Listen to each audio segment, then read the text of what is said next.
One of the biggest developments in the last couple of weeks has been that I finally located our head chef. We actually met by chance. I was actually looking for lighting at a local fixture store, and a woman who works there, her husband works at a culinary school in Boston. He's been chef for many, many years. She said, "Why don't you give my husband a call?" So I called him and said, "You know, can you help me? Do you have anybody you can recommend for a head chef position for the tapas restaurant I'm opening?" And he immediately thought of Marcos. He said, "You know, I'm not sure he's still working at Dante. Dante's a really well-known Italian restaurant." And he said, "Well, let me just give Marcos a call." So I said, "Thank you." And you know, about 2 days later, I heard from Marcos. He had recently left Dante. He was really, you know, I think he'd grown a lot there, but I think he was looking for a new position, and it was just a good timing. So Marcos and I met, and I liked him right off the bat. I thought temperamentally he was a great fit for the project, and I think we see really eye to eye on what we'd like to do with this restaurant. So actually, here's Marcos right now. Good morning, Marcos.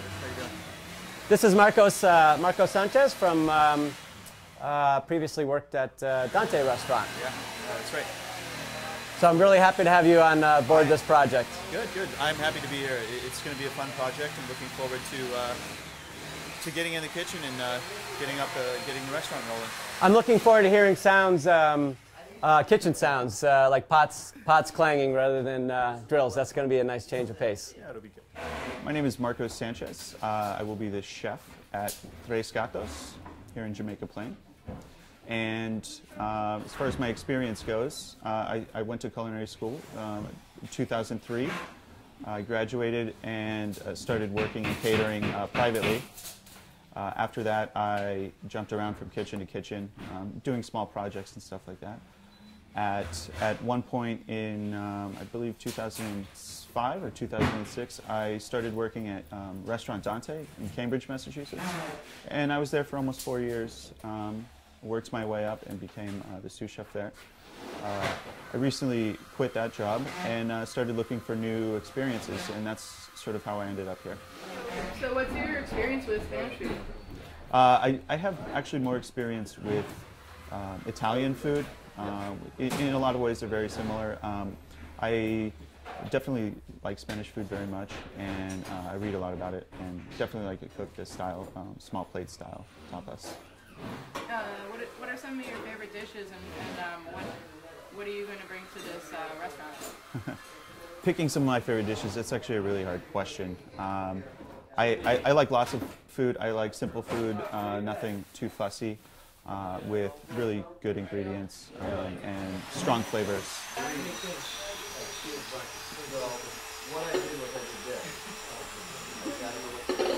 I guess some of the challenges I see is, you know, you're starting from scratch, opening a new restaurant, and that can be very challenging in many, many ways as far as organizing and getting things together.